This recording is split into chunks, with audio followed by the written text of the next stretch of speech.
Welcome guys, this is Minseo and today I'm gonna talk about Beyond Assumptions, what regression reveals about assault rates in New South Wales.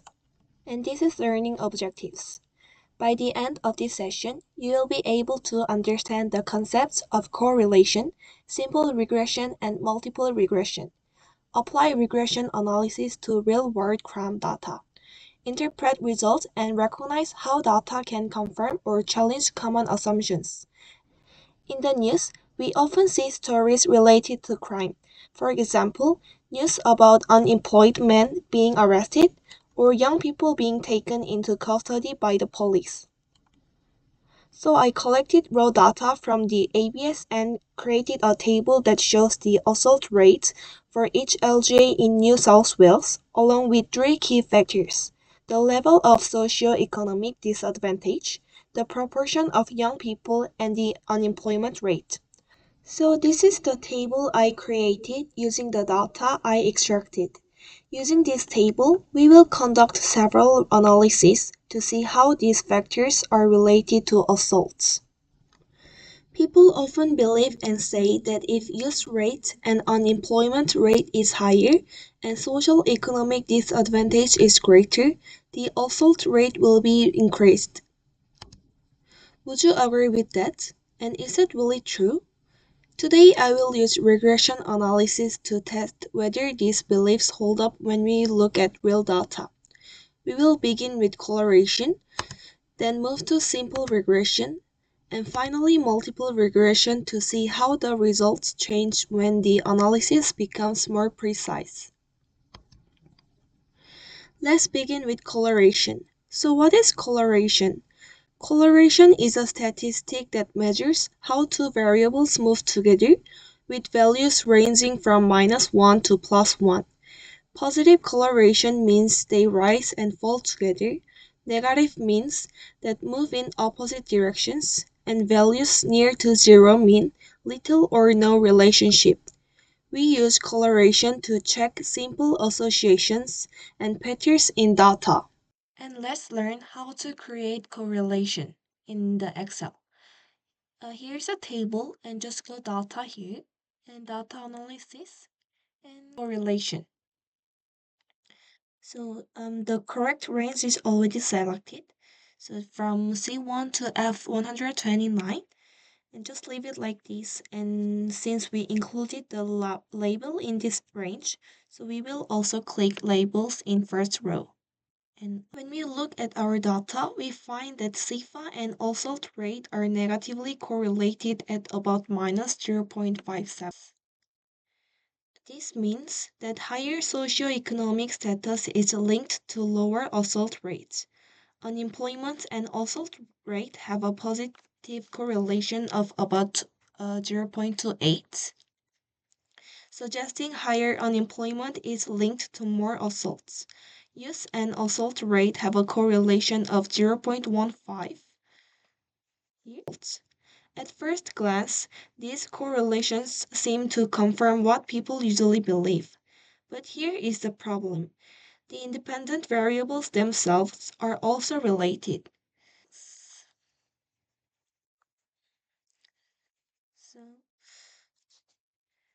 For example, SIFA and unemployment are correlated at -0.59, meaning poorer areas also tend to have higher unemployment.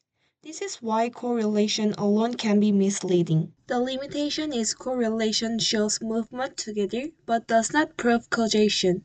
To go further, we need regression. Before moving to regression, let's state our hypothesis clearly. For all three predictors, SIFA, unemployment, and youth rates, the null hypothesis is the same. There is no relationship with assault rates. The alternative hypotheses are that lower SIFA, higher unemployment, and a larger youth population are each associated with higher assault rates. Regression analysis builds on correlation. Then what is a simple regression? It is a method to model the relationship between one independent variable, which is x, and a dependent variable, which is y.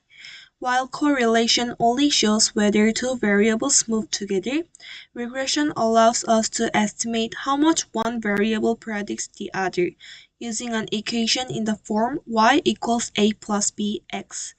A is an intercept and b is a coefficient. We use it to quantify how much y changes when x changes. When the coefficient b is a positive, it means that as x increases, y also increases. When b is negative, it means that as x increases, y decreases. Let's see how this works in Excel. Click any cell in the Excel. Again, data analysis. And you can find regression here. So the y is dependent variable. So C is correct. And x is independent variable. Sefa, this one. And also since we included the label in this range, so we just click labels here. Okay.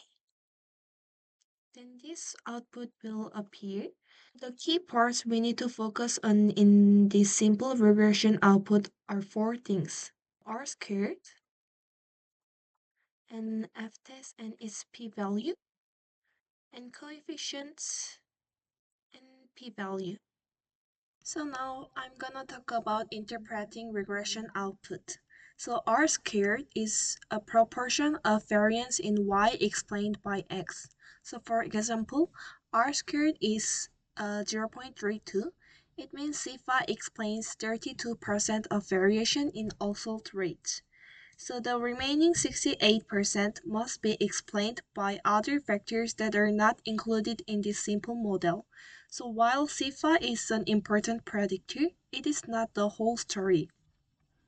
F-test is overall model significance. If F-test p-value is less than 0.05, the model is statistically significant.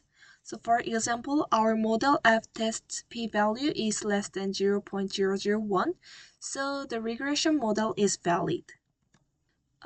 P-value of coefficients is the test whether x significantly predicts y. So if p-value is less than 0.05, it means x has a significant effect on y. So for example, CIFA coefficient p-value is less than 0.01, so CIFA significantly reduces oscillate rate.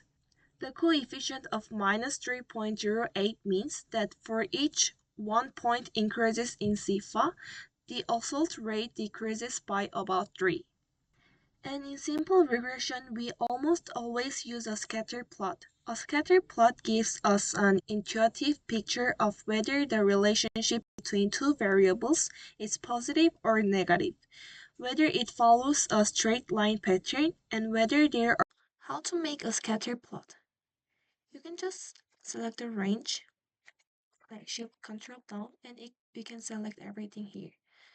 And just go insert, and this one is scatter plot, so click this one, the first one, and it will show like this. And just go select data and go edit, and X range is this one, but just be careful this time, don't put label here, and just need to shift control down, and Y is C2 and shift control down, and just go OK.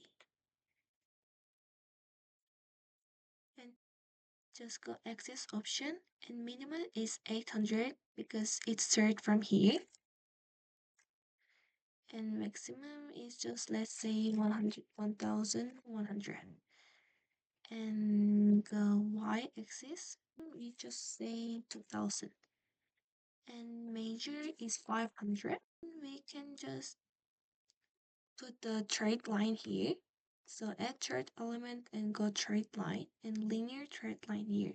Change the color to, like, for example, red, and dash type is solid line, and it will show like this. Also, we can do the regression equation. So just double click the red line and just click right mouse and format straight line, and when you just go down, you can see the display equation on chart and R squared value on chart. So this one should be regression equation. And also we can add the axis titles here. And y-axis, we can just say assault rates, like chord and K. Yes. And then, so the regression equation is assault equals minus 3.08 times CFA plus 3474.5. Each blue dots represents one local area, and the red line is a regression line. This line visually represents the result. Since the slope of the line is negative, we can immediately see that higher CFA scores are associated with lower assault rates. Just let's move here, and now we will make the second unemployment ratio and use ratio simple regression.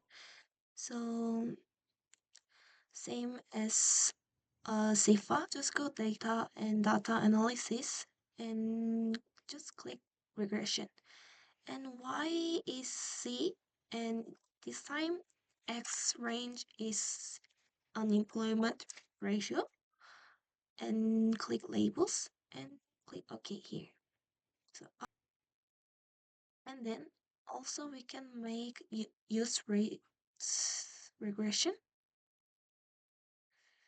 So this time is F1 to F129. So when we regress unemployment alone, the coefficient is positive 69. That means if unemployment rises by 1%, the assault rate increases by about 69. And when we regress use rate alone, the coefficient is 9.4. However, the p-value for use rate is about 0.097, which is greater than 0.05. This means that at the 5% significance level, we cannot confidently say that use rate has a statistically significant effect. So to summarize the simple regressions, CIFA is clearly significant and negatively related to assaults. Unemployment appears to have a positive effect, and use rate shows a positive but not strongly significant effect. But remember, these are simple regressions, each tested its isolation. Simple regression is useful, but the problem is that it ignores the effects of other variables. That is why we need multiple regression. In multiple regression, we include all three predictors at once. The null hypothesis is that none of these variables explain assault rates. In other words, all coefficients are zero. The alternative is that at least one variable does significantly explain assault rates. So what is multiple regression? Multiple regression is a method to model the relationship between one dependent variable, y, and two or more independent variables. So it expressed as y equals a plus b1x1 plus b2x2 and so on. Now let's see what happens when we run multiple regression. So it's same with simple regression, go data analysis, and same regression. And now y is assault rate, and but now we put x range, so D to F. So you can just check coefficient of this one. In this model, we control for the other variables so we can isolate the unique effect of each predictor. Interestingly, unemployment, which showed a positive coefficient of 69 in simple regression, now becomes negative at minus 59 in multiple regression. Why does it happen? Because unemployment and CIFA were strongly correlated with each other. In simple regression, the effect of unemployment was confounded with CIFA. Once we control for CIFA, the true effect of unemployment appears as negative.